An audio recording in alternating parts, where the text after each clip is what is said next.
You tap a button on your phone. Buy. And just like that, it feels like you own a piece of a company. It feels instant. But in reality, that simple tap triggers a chain of events that travels through one of the fastest and most complex systems in the world. A system built to process millions of trades every second, and it all happens in milliseconds. So what actually happens after you press buy? Where does your order go? How is it matched? And how does ownership actually transfer?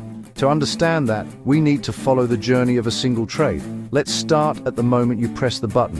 When you place an order through an app or brokerage, that order doesn't go directly to a stock exchange. It first goes to your broker. Your broker acts as the gateway between you and the market. Its job is to receive your order and decide where to send it. And this is where things already become more complex than most people expect. There isn't just one stock exchange, there are many. In the United States alone, there are multiple exchanges and trading venues. Each one is a place where buyers and sellers meet. So your broker has to decide where your order should go. This process is called order routing. The goal is to find the best possible price and the fastest execution. Sometimes that means sending the order to a major exchange.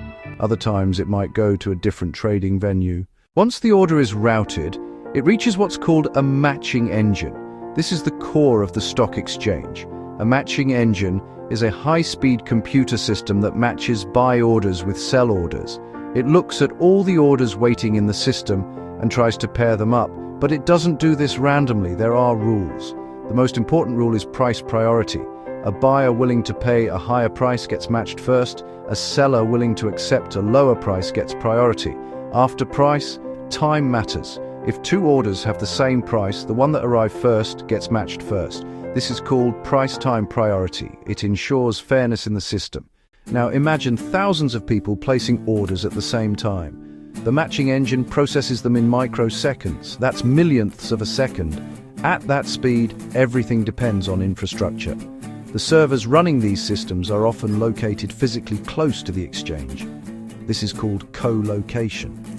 Firms place their computers in the same building as the exchange to reduce the time it takes for data to travel. Even tiny differences in speed can matter. Signals travel through fiber optic cables at incredibly high speeds, but even that has limits, so being physically closer gives an advantage. Once a matching order is found, the trade is executed. At this point it looks complete. Your app shows the shares in your account, but behind the scenes, the process is not finished. There is another step. Settlement. When a trade is executed, it creates an agreement between a buyer and a seller. But the actual transfer of ownership and money happens later. This is called settlement. In most markets today, settlement happens on a T+1 basis. That means one business day after the trade. During this time, clearinghouses play a critical role. A clearinghouse acts as a middle layer between buyers and sellers. It ensures that both sides of the trade fulfill their obligations. This reduces risk in the system. If one party fails to deliver, the clearinghouse helps manage the situation. So while trading feels instant, the system behind it is still working to finalize everything. Now let's talk about something that makes all of this possible: liquidity.